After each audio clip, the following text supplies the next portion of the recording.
الحمد لله الذي نور بقدرته الزمان وقدر المقادير في شعبان إلى شعبان وجعله توطئة لبركات رمضان. أشهد أن لا إله إلا الله وحده لا شريك له وأشهد أن سيدنا وسندنا ومولانا وأولانا محمدا عبده ورسوله صلى الله عليه وعلى آله وأصحابه وبارك وسلم تسليما كثيرا كثيرا. أما بعد فأعوذ بالله من الشيطان الرجيم. بسم الله الرحمن الرحيم. حاميم والكتاب المبين إنا أنزلناه في ليلة مباركة إنا كنا منذرين فيها يفرق كل أمر حكيم أمرا من عندنا إنا كنا مرسلين. وعن علي بن أبي طالب رضي الله تعالى عنه قال قال النبي صلى الله تبارك وتعالى عليه وسلم إذا كانت ليلة النصف من شعبان فقوموا ليلها وصوموا نهارها فإن الله سبحانه تبارك وتعالى ينزل فيها لغروب الشمس إلى سماء الدنيا فيقول هل من مستغفر فأغفر له هل من مسترزق فأرزقه هل من مبتلا فأعافيه كذا ألا كذا حتى يطلع الفجر. رواه ابن ماجه. وقال النبي صلى الله تبارك وتعالى عليه وسلم شعبان شهري ورمضان شهر الله او كما قال عليه الصلاة والسلام. میرے محترم پیارے بھائیوں، میرے بزرگوں، یہ مہینہ جو چل رہا ہے بڑا مبارک مہینہ شعبان کا چل رہا ہے. فرمایا اللہ کے نبی صلی اللہ تبارک و تعالیٰ علیہ وسلم نے شعبان میرا مہینہ ہے، رمضان اللہ کا مہینہ ہے. شعبان شہری و رمضان شہر اللہ، کہ شعبان میرا مہینہ ہے اور رمضان اللہ تبارک و تعالیٰ کا مہینہ ہے. اس لیے آپ صلی اللہ تبارک و تعالیٰ علیہ وسلم جب رجب کا چاند دیکھتے تھے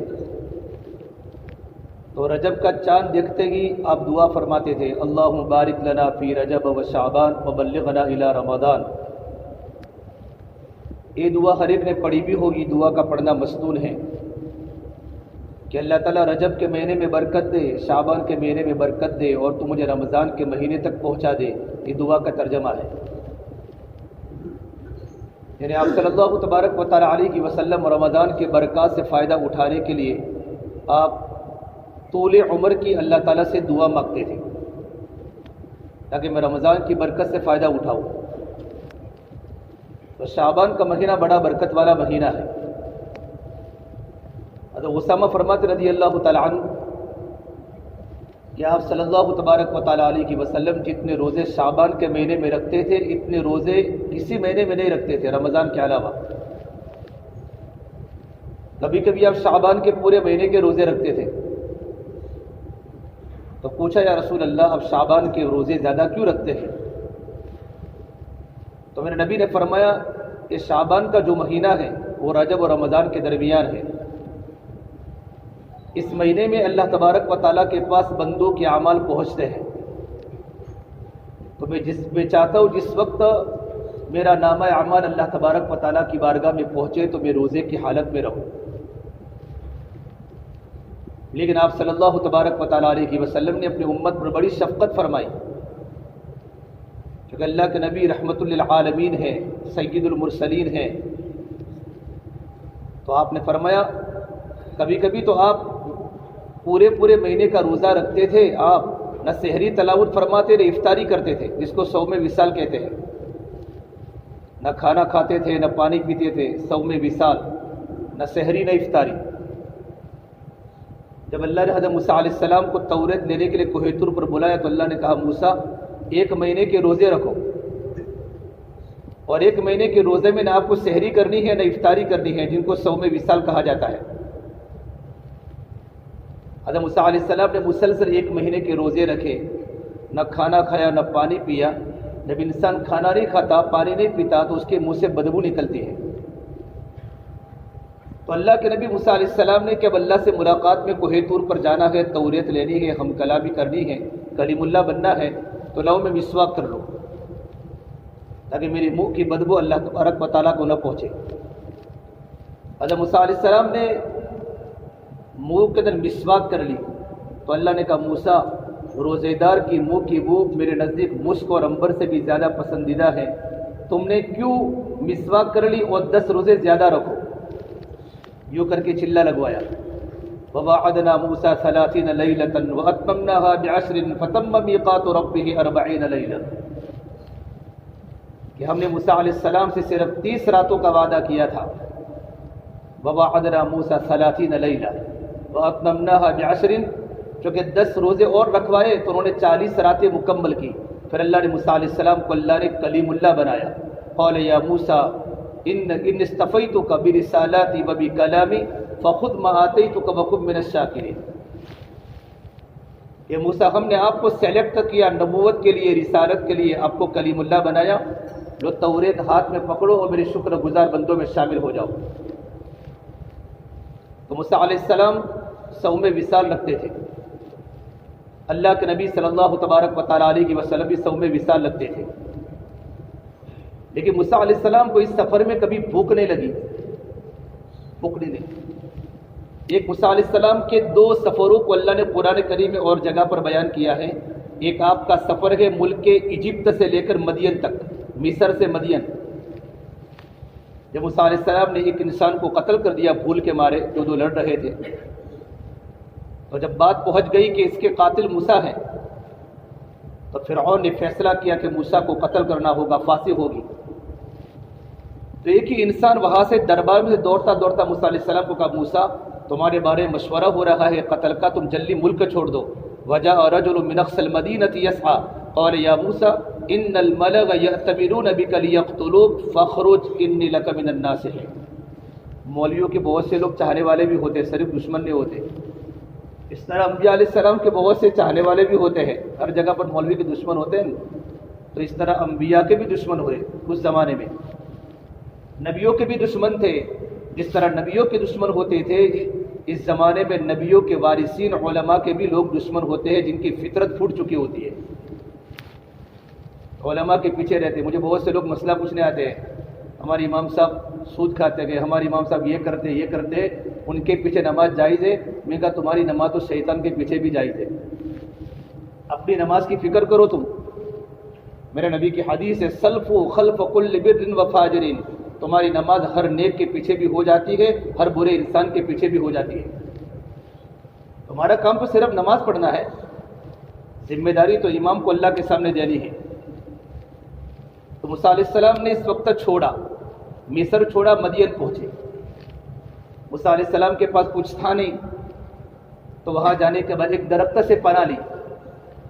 ولما توجه تلقاء مدين قال عسى ربي ان يهديني سواء السبيل ولما ورد ماء مدين وجد عليه امه من الناس يسقون۔ کہ لمبا واقعہ ہے، وہاں جا کر ایک درخت کے پاس پناہ لی اور اللہ سے یوں کہا ربی انی انزلت الی من خیر فقیر، میرے مولا چاہے تیرے پاس نعمت قلیل ہو یا نعمت کثیر ہو، آج تو مجھے دے دے، میں تیری نعمتوں کا زیادہ محتاج ہوں۔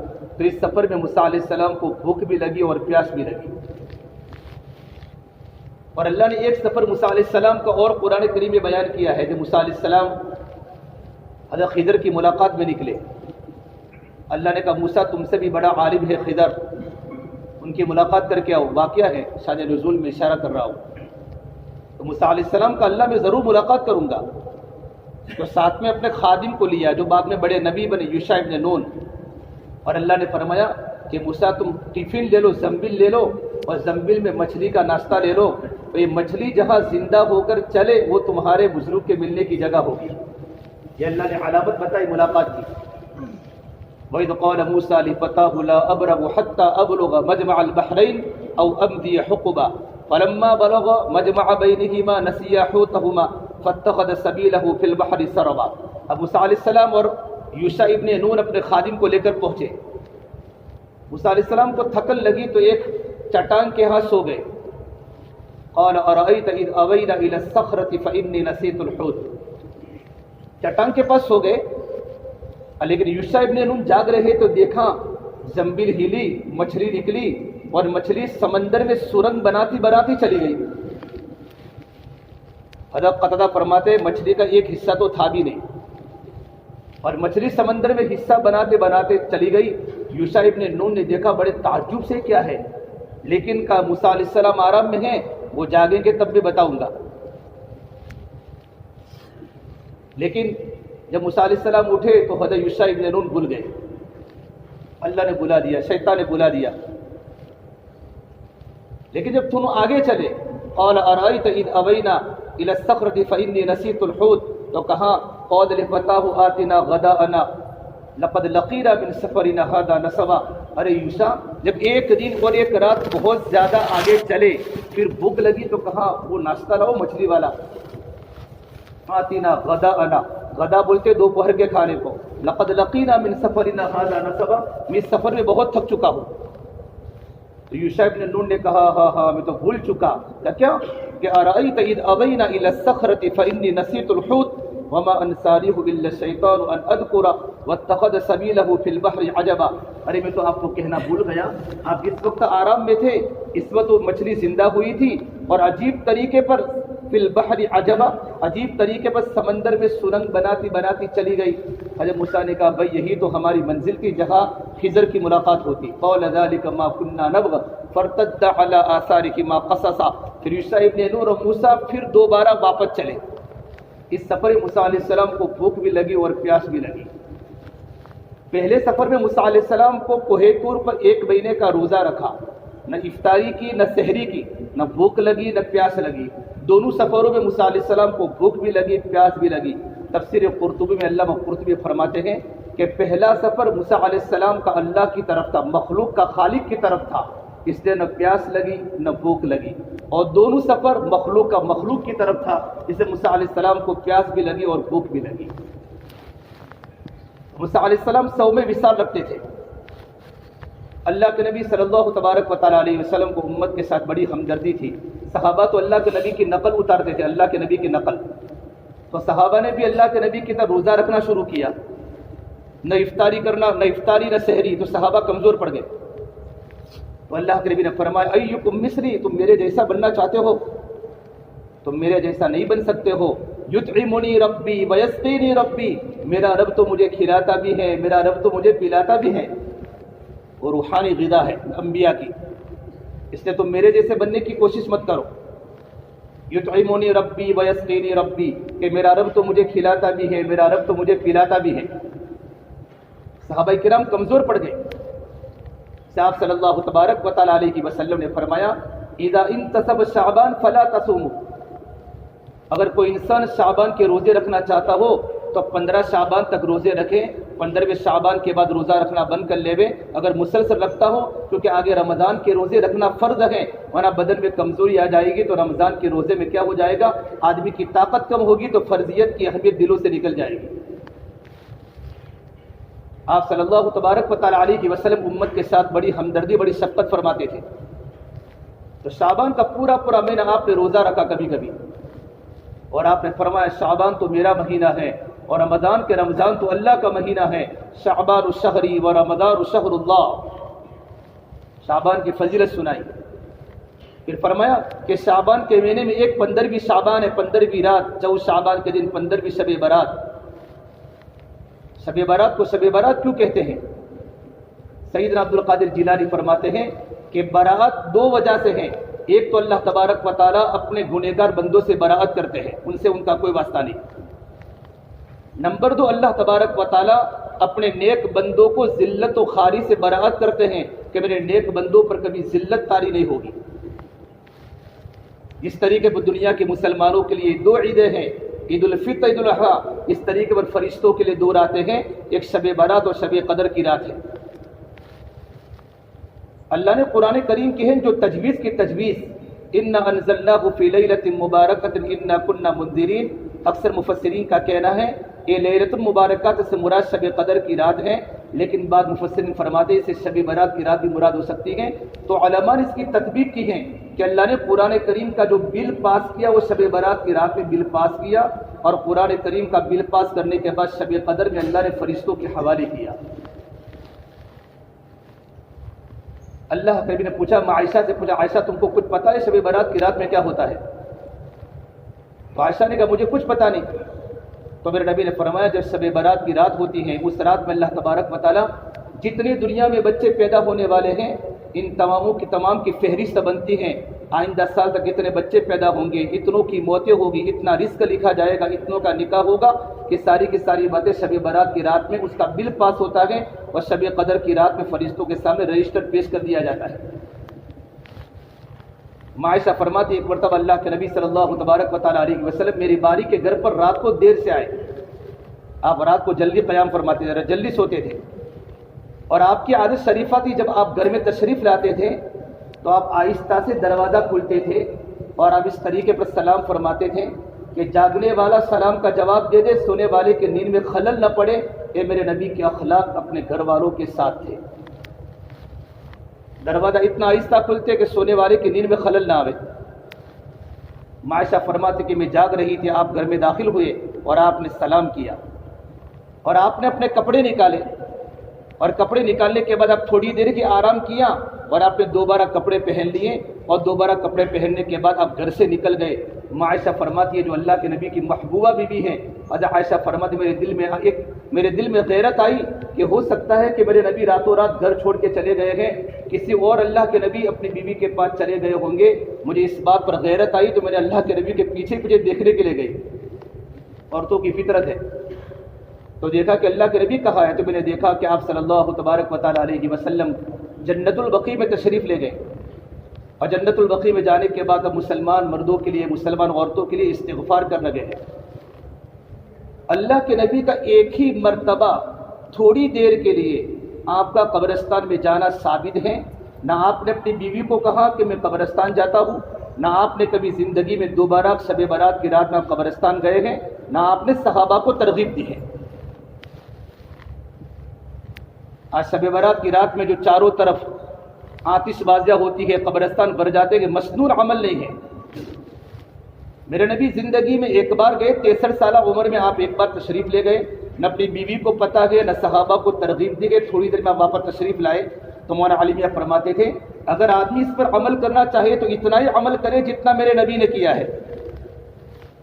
زندگی میں ایک بار چلا گیا، دعا کر کے آ گیا. تو اللہ کے نبی مسلمان مردوں کے لیے، عورتوں کے لیے استغفار کر رہے ہیں. عائشہ فرماتی میں واپس چلی آئی تو میرے آنے جانے کی بنیاد پر میرے سانس پھول رہی تھی جلدی کی وجہ سے. میرے دل میں کہا کہ میرے نبی صلی اللہ علیہ وسلم تو اللہ تبارک و تعالیٰ کی عبادت میں مشغول ہیں اور میں دنیا کے اندر مشغول ہوں. ابھی کتنا میں اپنے دل میں سوچ ہی رہی تھی کہ اللہ کے نبی واپس تشریف لائے تھوڑی دیر میں. تو آپ نے کہا عائشہ تمہاری سانس پھول رہی ہے؟ نہیں، کتنا آپ ٹھہرے ہو گئے قبرستان میں؟ کہ عائشہ کی سانس ابھی تک پھول رہی تھی. تو پوچھا تمہاری سانس پھول رہی؟ تو عائشہ نے پوری کارگزاری سنا. اللہ کے نبی آپ گھر میں داخل ہوئے، آپ نے کپڑے پہنے، کپڑے نکالے، پھر تھوڑی دیر کے بعد آپ نے دوبارہ کپڑے واپس پہن لیے، آپ گھر سے نکل گئے. تو میرے دل میں بات کا خیال آیا، مجھے غیرت آئی کہ آپ کسی اور بیوی کے پاس جا رہے ہیں تو میں آپ کو پیچھے دیکھنے کے لیے آئی. لیکن میں نے دیکھا کہ آپ تو بقیع غرقت میں ہیں، جنت البقیع میں ہیں.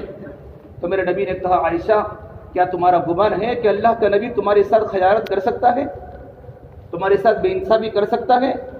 اصل میں وہ بات تھی کہ میں رات کو سویا ہوا تھا اور جبرائیل نے مجھے آ کر کہا کہ جبرائیل نے کہا یا رسول اللہ آج کی رات ہے وہ شب برات کی رات ہے، شب برات کی رات ہے، اور اس رات میں اللہ تبارک و تعالیٰ مسلمانوں کو جہنم سے آزاد کرتے ہیں قبیلے بنو کلب کی بکریوں کے کھالوں کے برابر اور ان کے بالوں کے برابر.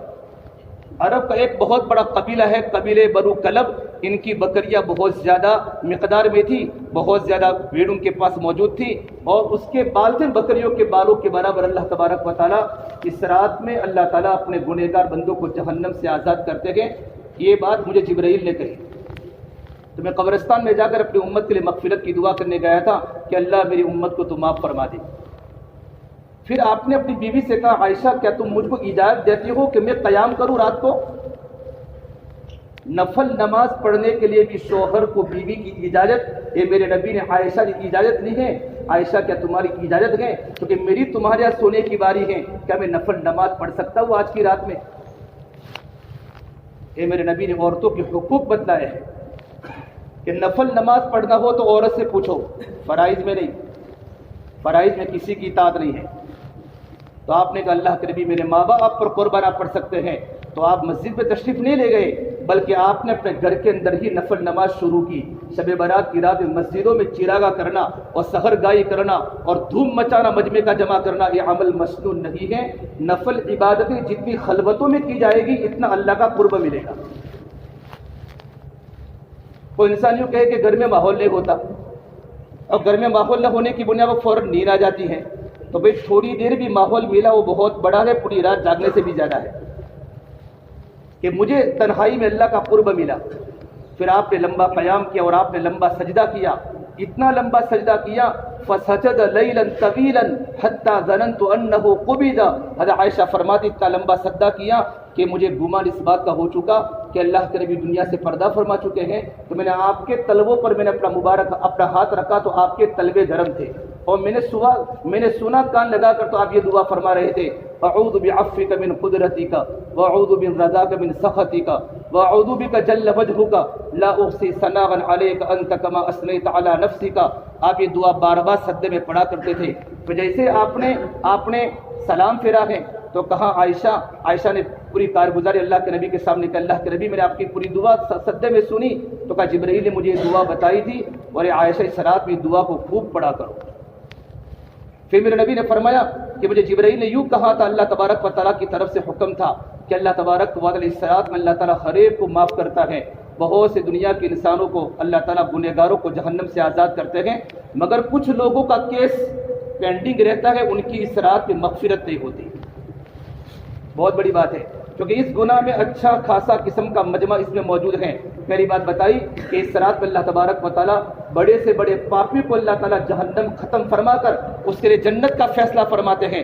مگر جس کے دل میں اللہ کے علاوہ کسی اور کا یقین ہوگا اور جو شرک کرتا ہوگا، شرک اللہ کے علاوہ کسی کو بھاگیدار مانتا ہوگا، مشرک کے اللہ تعالیٰ اس رات میں مغفرت نہیں کرتا. اللہ ہماری حفاظت فرماوے. سیدنا عبد القادر جیلانی رحمۃ اللہ علیہ محبوب سبحانی کے پاس ایک عورت آئی اور کہا حضرت میں کتنی خوبصورت ہوں، اپنا دوپٹہ نکال دیا، میں کتنی خوبصورت ہوں تب بھی میرا شوہر دوسری شادی کرنے کا ارادہ کرتا ہے. اتنا کہنا تھا کہ سید عبد القادر جیلانی بے ہوش ہو گئے. بہت دیر کے بعد ان کو ہوش آیا تو پوچھا حضرت اس میں بے ہوش ہونے کی کیا ضرورت تھی؟ فرمایا دنیا کی ایک مخلوق اپنے ساتھ اپنی پارٹنر کو شریک برداشت نہیں کر سکتی کہ میرا شوہر اتنی حسین ہونے کے باوجود دوسری شادی کرنا چاہتی ہے. مسئلہ جائز ہے، میں مسئلہ نہیں بتانا چاہتا، تو میرا اللہ اپنے ساتھ کسی پارٹنر کو کیسے برداشت کرے گا؟ اللہ کی ذات شرک سے بالکل پاک ہے. تو مشرک کی اس رات میں مغفرت نہیں ہوتی. نمبر 2، اس رات میں دل میں کینہ رکھنے والا، دل میں بغض رکھنے والا، اپنے بھائیوں کے لیے، مسلمانوں کے لیے، گھر والوں کے لیے دل میں کینہ رکھنے والا، اگرچہ وہ نمازی ہو، اگرچہ وہ حاجی ہو، ہم اس طریقے پر بھائیو دل میں کینہ پالتے ہیں جس طرح ماں اپنے بچے کو پالتی ہے. دل میں ڈر رکھنا کسی کے بارے میں. میرے نبی نے فرمایا اے میرے پیارے بیٹے انس یا بنیا ان قدرت ان تصبح وتمسح ليس في قلبك غش لاحد فافعل. اے میرے بیٹے اگر تو صبح اس حالت میں کرے اور شام اس حالت میں کرے کہ تیرے دل میں کسی کے بارے میں کوئی کینہ اور کپٹ نہ ہو تو فافعل، اس کو کر.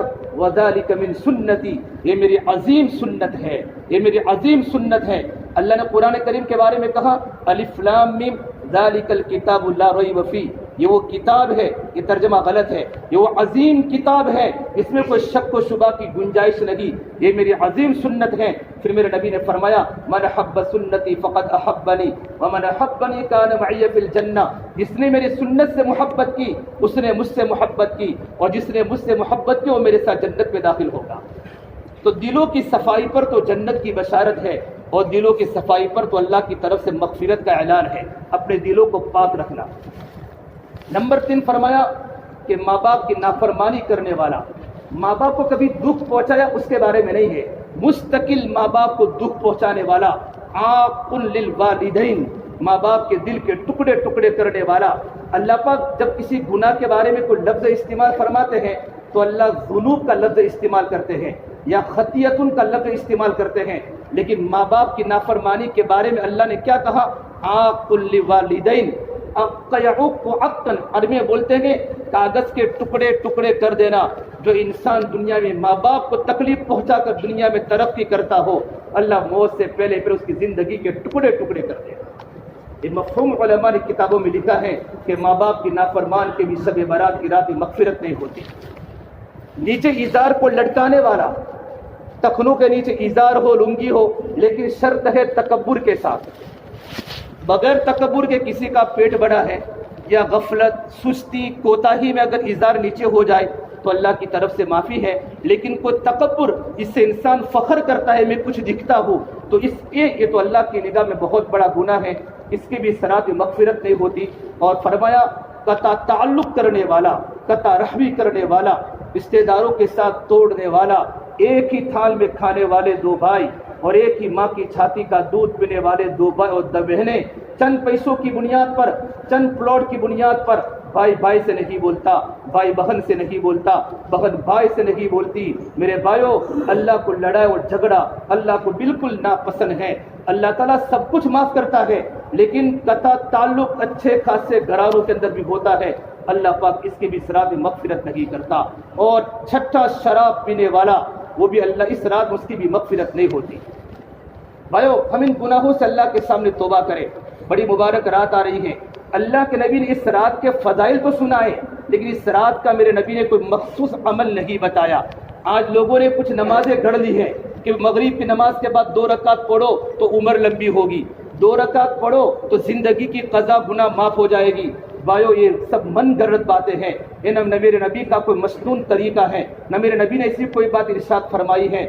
اللہ کے واسطے اس رات کی فضیلت تو ہے، 10-12 روایتیں اس رات کے بارے میں، فضائل کے بارے میں ہیں، لیکن اس کا کوئی مخصوص طریقہ کوئی نہیں ہے کہ تہجد جماعت کے ساتھ ہو رہی ہے، صلاۃ التسبیح جماعت کے ساتھ ہو رہی ہے۔ نہیں میرے بھائیو، اللہ موقع دے، عشاء کی نماز جماعت کے ساتھ پڑھو، فجر کی نماز جماعت کے ساتھ پڑھو، گھر میں کمرے میں رہ کر قرآن کی تلاوت کر لو، کچھ نفلیں پڑھ لو، اللہ موقع دے صلاۃ التسبیح کی نماز انفرادی کے اندر پڑھ لو، کچھ اللہ کے سامنے ذکر کر لو، دعا کر لو۔ کوئی مخصوص عمل نہیں ہے کہ یہ کرو گے تو یہ ہوگا۔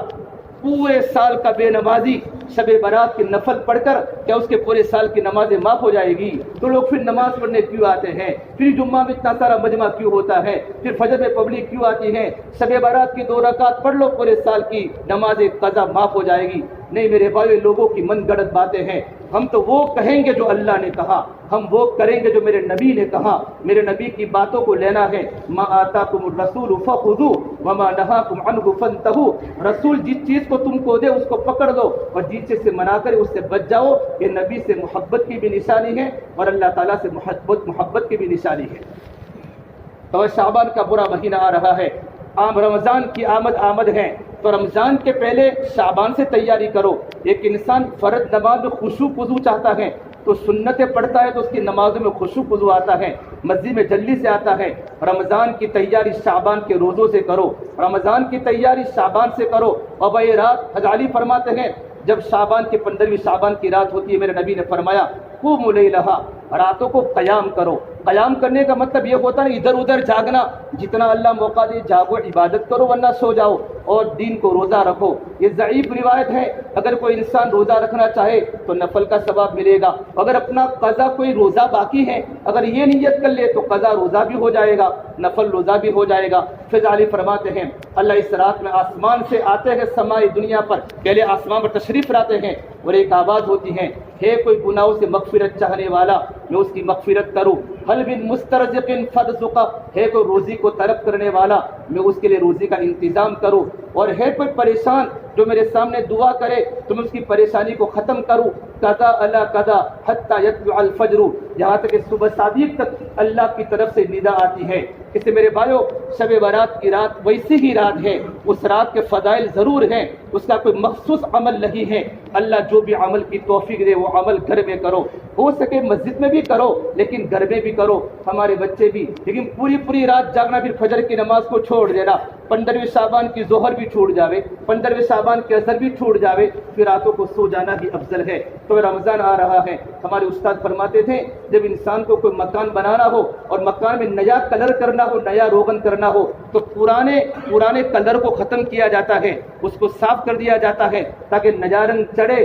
رمضان میں اللہ کا رنگ چڑھنے والا ہے، روزوں کا رنگ چڑھنے والا ہے، وہ رنگ کے چڑھنے کے پہلے پہلے ابھی سے اپنے قلب کی صفائی کرے، قلب کا تزکیہ کرے، اللہ کا تعلق قائم کرے، ابھی مسجدوں میں جا کر قرآن کی تلاوت کرے، تاکہ رمضان آتے ہی ہمارا دل نورانی ہو تو اللہ کی رحمت ہمارے دلوں پر پڑتی رہے۔ اللہ مجھے بھی عمل کی توفیق دے، اللہ آپ کو بھی عمل کی توفیق دے، اللہ ہم تمام کو رمضان تک پہنچا دے، اللہ رمضان کی برکت سے اللہ تعالیٰ پوری امت کو فائدہ اٹھانے کے اللہ پاک توفیق عطا فرماوے۔ وآخر دعوانا الحمد للہ رب العالمین۔